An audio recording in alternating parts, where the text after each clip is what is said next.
This is Monish Rajal, roll number 18239. I'm about to present my case study for the course Cloud Computing and Services. The title of my project is Issue Reporting System. The use case of the project is using the process of registering a complaint. For example, if a school has this issue reporting system and a student finds water leakage in a pipe somewhere or a broken bench in his or her classroom, they can report the issue through the internet without going to an office and writing it down to be fixed. I'll explain the architecture of the system. When a user sees the form, they can actually fill the details of the issue and take a picture of it, send it to the admin people. When they do so, the Google reCAPTCHA ensures that they're not a robot and doesn't spam the admin. The report goes through the internet. They'll get reporting mail if the report is successfully submitted, and the issue details are stored in SQL Server, and the image of the issue will be stored in storage. Then the admin people will be notified by the system. I forgot to mention that the user will also locate themselves and provide the address of their current location. I've used the following services in this case study. I'll show the mapping of the cloud modules. Okay. For this authentication part, I've used Google reCAPTCHA service, and then for locating himself, I've used Nominatim reverse geocoding API. And then for mailing service, I've used Yahoo mailing service, and then for messaging, I've used Firebase cloud messaging service. Okay, let me move on to my live demo of the application. I'll log in as an admin.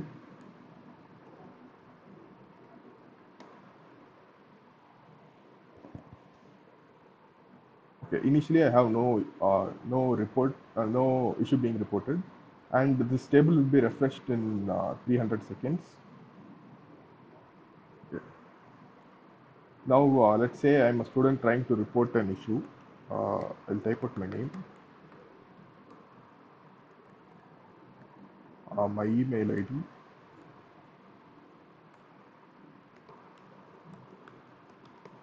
and then when I click on this button, what I basically do is I'll try to get the latitude and longitude of this computer, and then send it to the Nominatim reverse geocoding API. The API does the job of finding my address and sending it to me. So when I click on this, my address will be filled here automatically. Okay, there you can see my address being filled over here, and I'll type out the issue. Let's say we have a broken bench, uh, and then I'll pick an image. I'll have to say that I'm not a robot, and robots can't actually click this thing and authenticate themselves. The Google reCAPTCHA has verified that I'm not a robot. And then when I submit this form, it will take a while.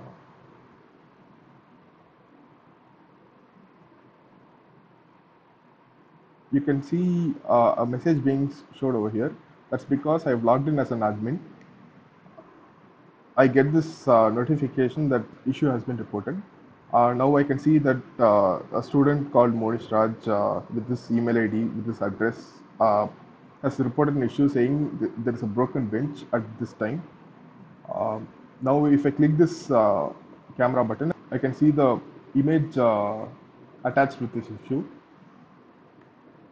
Okay, so now I can know about it and go fix this issue and then delete it.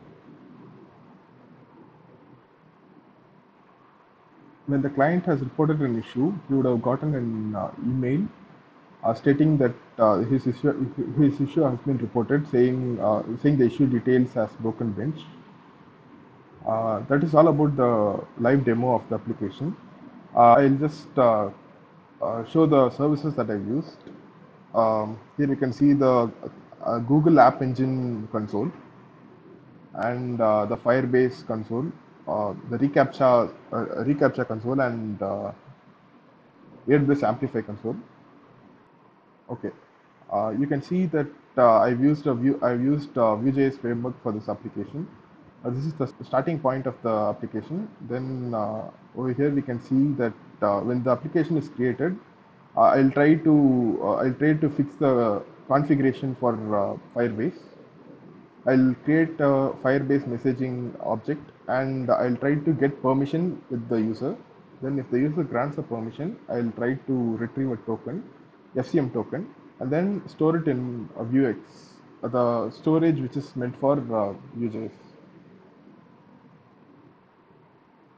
Then whenever I encounter an event of message, what I'll do is I'll just store the set refresh token to be true in my Vuex console. What this basically does is the admin in the admin page they can see the issue being highlighted and it will also tell them to refresh for the new updates. Okay, this is the reporting page. It's a basic form which I've done using Beautify framework. Over here you can see the variables being declared and the methods. Even when the form is submitted, this submit issue is called, um, and I'll check if the form is valid, and then I'll see if the token is present or not. This is the reCAPTCHA token. This reCAPTCHA token will be present only when the user authenticates that he is not a robot.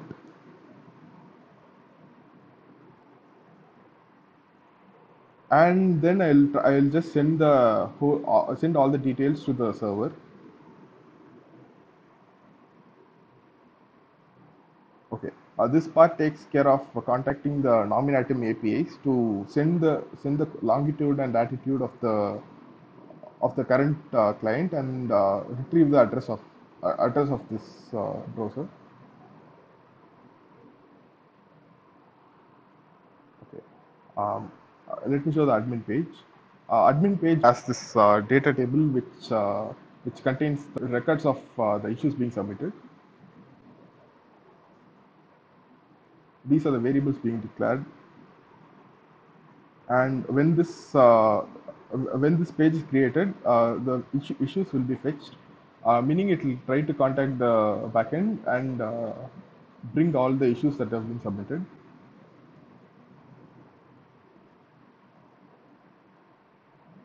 When the admin tries to log in, this function is called. It will basically send the username, password, and their FCM token. This FCM token is used to send the notification to this particular browser.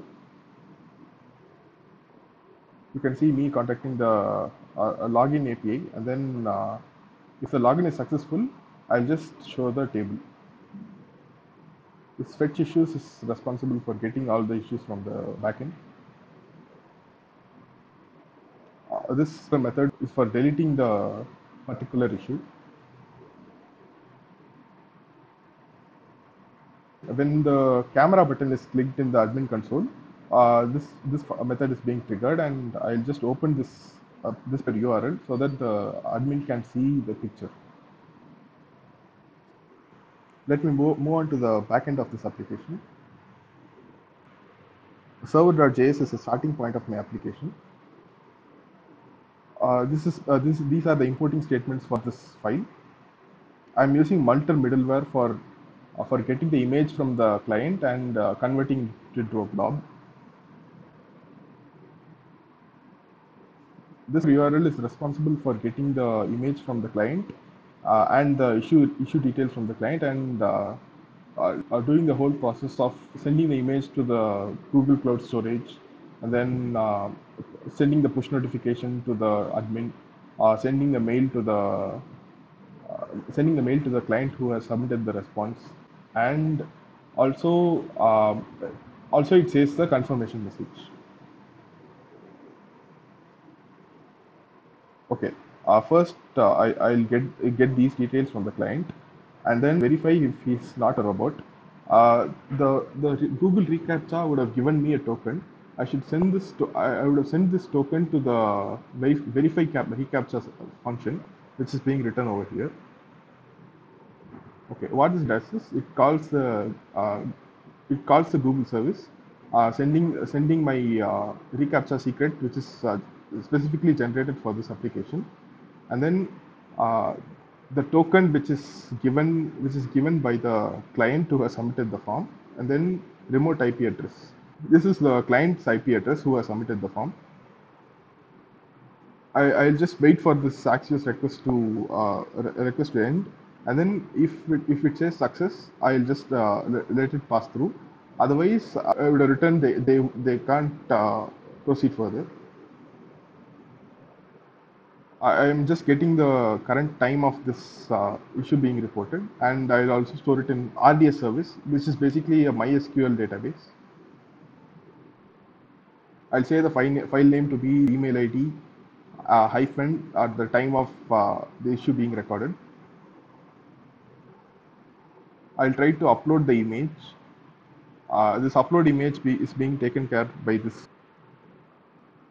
What this does is it tries to contact the Google Cloud Storage API, sending this file. If it's able to store the image successfully, it will just resolve this promise. Otherwise, it will reject this promise, saying unable to upload the image. Something went wrong.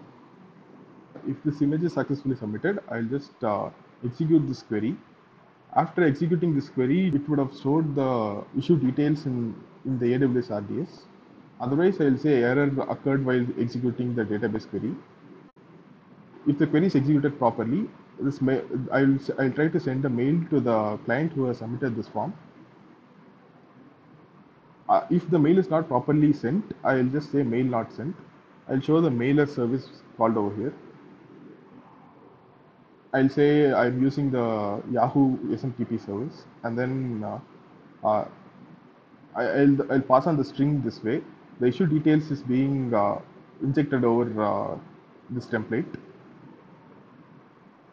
and if the mail is properly sent, I'll just return true. Otherwise, I'll return false. And then I'll try to send the push notification to the admin. This push notification function is written over here.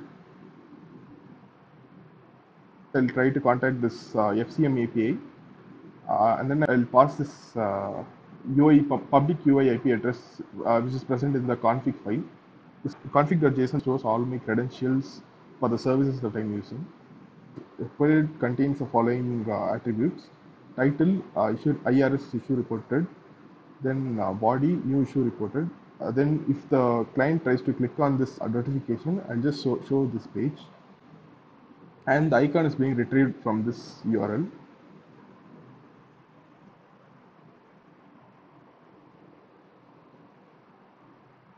After calling this function, send push notification, the client will receive this response.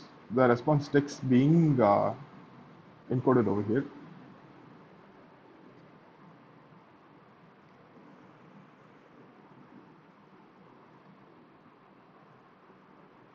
Pass this URL allocated for the login request, and all the admin URLs are specifically written in this admin file.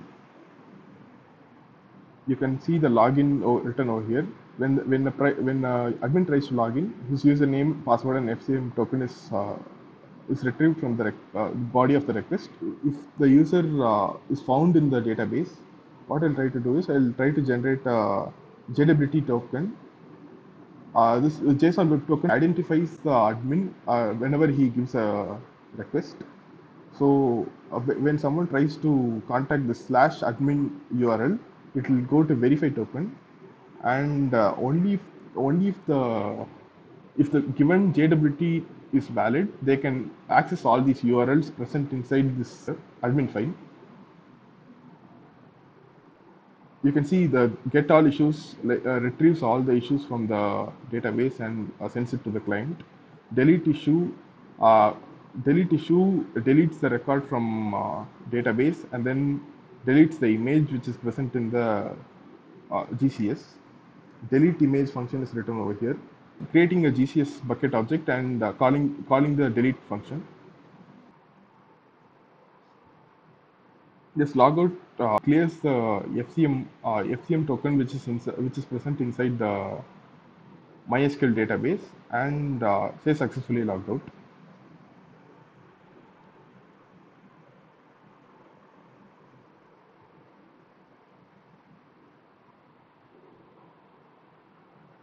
That is all about my case study, and thank you for watching it.